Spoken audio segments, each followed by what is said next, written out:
su corazón no fue conforme a la de Dios. Podemos ser los hombres y mujeres más super espirituales. Podemos hablar en lenguas, podemos levantar muertos, podemos resucitar hasta la pestilencia del mundo de afuera. Pero si no hay amor por Dios, nada somos. Somos címbalos que resuenan, que hacen bulla y nada más.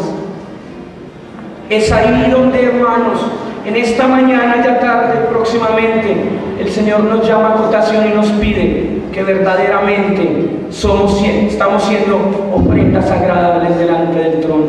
Muchos venimos por inercia, por no dejar a los discipulados, empezando desde la parte más alta hasta más humilde. El que a muchos se le ha dado, a ese mucho se le exigirá.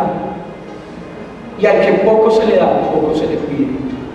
Pero es a nosotros, los ministros, los predicadores, los levitas, pastores y pastoras, que se nos va a exigir una cuenta grande, porque el juicio empieza por casa. ¿Cuál ha sido nuestra ofrenda diaria delante de Dios? Venimos con arrogancias porque el Señor puso a uno y no a mí. Venimos con altivez porque no nos sujetamos a ciertos ministros o ciertas ministras. Si el Señor le ha placido poner a ese ministro, es porque Él ve y Él hace y deshace como quiere en su soberana providencia. Somos irreversiblemente tercos, obstinados. El Señor hace una comparación en el versículo 3 por medio de Isaías y le dice: el buey conoce a su dueño. Yo le puedo pegar al perro de mi casa, pero si no, yo lo llamo, él me va conjoneando la colita y se le olvida eso, se sujeta. Él por eso hace esa comparación. Nosotros llamamos al gatito: gatito, ven, ven, y él viene. Hay humildad, hay mansedumbre, pero él dice que a nosotros, su linaje real, nosotros hemos dado la espalda a Dios. Y ustedes se preguntarán: pero es que las ofrendas yo las doy de corazón. Pero perverso y engañoso es el corazón, y ¿quién lo conoce sino Dios?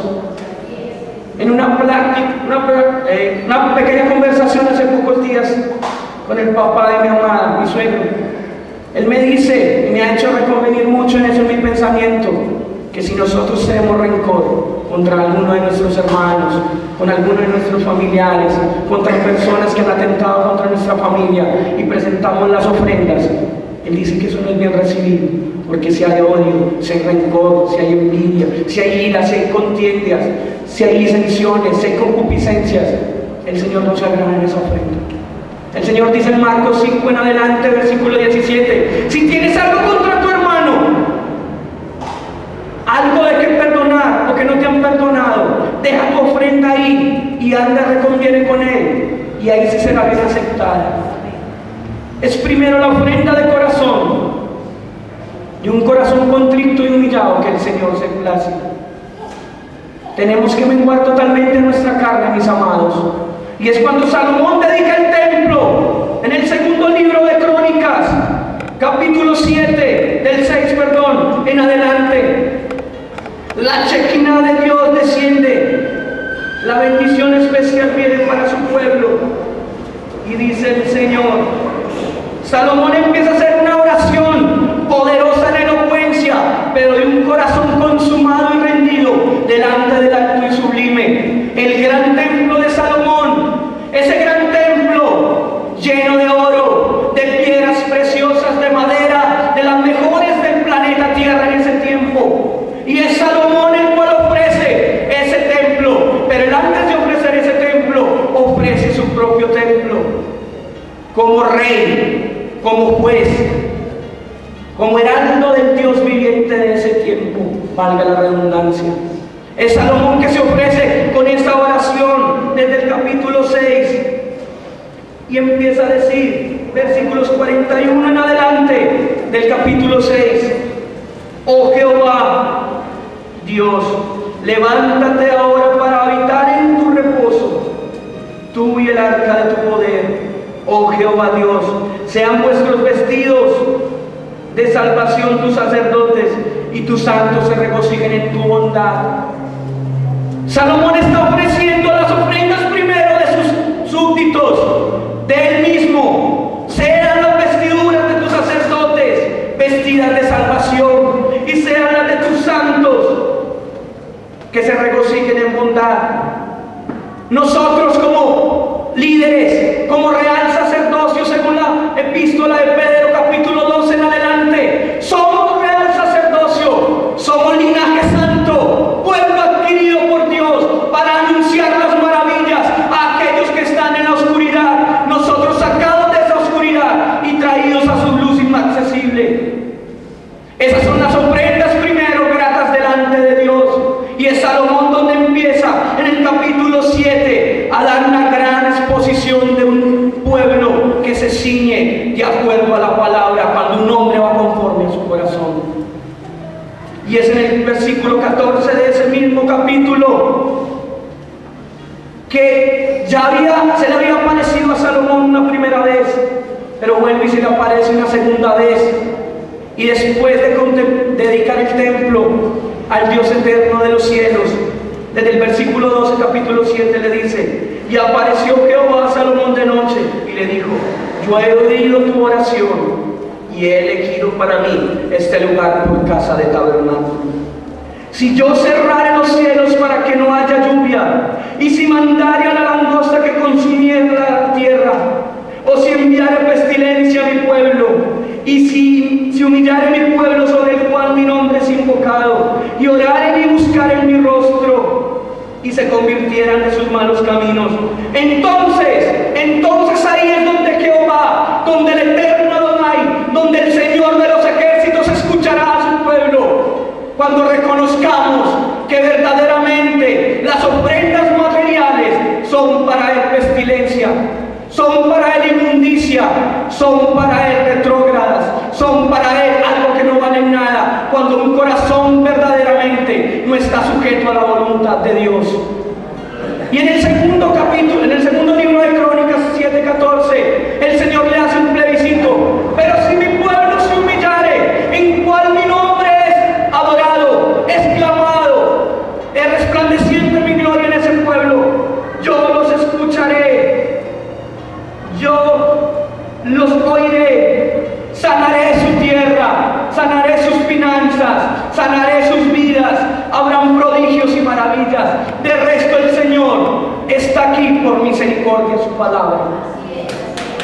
Alábelo porque él vive, iglesia, y a su nombre, iglesia, alábelo porque él vive. Y podemos ver holocaustos fragantes delante de Dios, hombres como Daniel, hombres como Sadrach, Mesach, Abednego, hombres como Jeremías, mujeres de Dios como Esther, hombres de Dios como Débora, mujeres en el Nuevo Testamento que ofrecen su cuerpo vivo, santo y agradable a Dios. Pero ¿qué demanda, preguntarán ustedes en esta mañana, para el pueblo de Dios neotestamentario que es su iglesia? ¿Qué demandará hoy el Señor a través de su palabra en el nombre de Jesús y con la iluminación progresiva de ella por el mejor maestro, por el mejor amigo que es el Paráclitos, el Espíritu Santo? Pues vamos a la epístola de Romanos, capítulos 12, 1 y 2, que después del Sermón del Monte es el conducto regular de la iglesia neotestamentaria. Romanos 12, 1, 2. Si el Señor en el Antiguo Testamento fue celoso, fue confrontante, no le temblaba la mano porque le dice a su pueblo: si ustedes persisten en la desobediencia, a espada quedarán, serán llevados al cautiverio, y él cumple su palabra con el reino del norte, después de la división, después de que Salomón aparta su corazón de Dios y produce la división de la tierra de Israel. Es ahí donde Jeroboam se levanta como rey en el reino del norte, y Roboam, el hijo de Salomón, se levanta como rey en el reino del sur. Y es ahí donde empieza el declive de esa era dorada, davídica, empezando por Saúl, David y Salomón. Es ahí que se demora poquito y resplandece Isaías y cae el reino del norte. Pero 100 años después, el reino del sur cae por no escuchar a la voz de Dios, su palabra, por medio de sus profetas. Es ahí donde el día de hoy el Señor habla con esta reliquia tan hermosa que es la epístola de Romanos, capítulos 12, versículos 1 y 2. Todo lo tiene. Dice: así que, hermanos, os ruego por las misericordias de Dios que presentéis vuestros cuerpos en sacrificio vivo, santo, agradable a Dios, que es vuestro culto racional.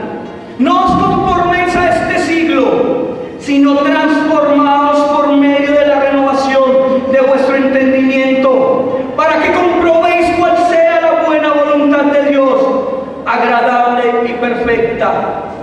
Jesucristo, antes hago una paréntesis, antes de seguir con este postulado de Pablo, Jesucristo viene y le dice en el capítulo 23 a los fariseos, a los esenios, a los escribas, a los herodianos y a todos los que habían en ese contexto del tiempo de la paz romana: ustedes diezman, ustedes ofrendan, pero se les olvida las obras de misericordia, las obras de piedad y las obras que demanda mi Padre antes de esto. Porque Isaías le dice: y a ustedes las buenas obras son ayuda al huérfano, ayuda al necesitado, ayuda a la viuda, ayuda al veranito que necesita. Y eso me di cuenta en esta semana, que la gente de la calle, los mendigos, los que mendigan por hambre un trozo de pan, cuando les ofrecen el poder de Dios, antes de ofrecerle la comida material, ellos revocan el nombre de Dios. Pero es poner en nosotros esa ofrenda agradable delante de Dios y llamarlos y decirles: ¿por qué reaccionas de esa forma? ¿Por qué te turbas cuando te mientan el poder de Dios? De eso te doy. Y me llama la atención porque en ese punto clave donde yo estaba, el Señor me habló para este tema de hoy. Es ahí donde el Señor me muestra que detrás de esa mendicidad, detrás de esa inmundicia, detrás de esa altivez y soberbia de muchas de esas personas de la calle, muestran el mundo de hoy que nosotros tenemos que ir a rescatarlos con ofrendas de piedad, de misericordia y abundancias en amor y amor, porque hemos sido rescatados por misericordia en la cruz del Calvario. Él no se fijó en nosotros cuánto le íbamos a dar, porque Él es el dueño del oro y la plata, y de Él no necesita nada de nosotros en eso, sino amor, misericordia y justicia, justicia social para el pueblo de Dios. Eso es lo que es esta iglesia de Dios.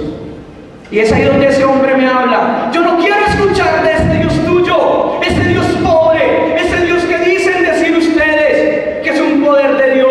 Mírame donde estoy, no me falta nada y vivo dichoso de la vida. Sé hablar inglés, sé hablar francés, alemán, italiano, pero yo no me jacto de eso. Yo quiero que me hables tu verdad, no que me hables lo que otro me ha dicho, no que me hables de lo que otro te ha dicho a ti, no que me vengas y me saques ese sinónimo de siderata. Oye al torpe, al ignorante, porque de ellos hay algo que escuchar. Háblame tu verdad. Y ese hombre con esas palabras me conmovió. ¿Cómo está hablando la iglesia hoy en día? Puede ser predicadora, puede ser un gran alabanza, pueden hacer macro eventos, pero si no hay testimonios que respalden esa palabra, somos címbalos que resuenan, somos ofrendas no gratas delante de Dios. Y lo único que respalda a Dios es su palabra y la fidelidad para aquellos que pagan un precio. Y es ese hombre que me turba y me mueve, un hombre sin dientes, un hombre totalmente escueto y desabierto, pero un hombre que tenía un dinero de su familia apoderada de las lomas de Bernal por allá en el Tesoro. Me dice: yo de mi familia no necesito nada. Un hombre letrado, maestría. Y él hablaba y yo le digo: pero yo sé quién te puede redimir, porque el poder de Dios es vivo y eficaz. Esas son las obras que está pidiendo, esas son las ofrendas que pide hoy Dios en día. Que nos compadezcamos por aquellos cuando nosotros estuvimos en sus zapatos, porque todos estamos aquí solamente por fidelidad al Dios eterno.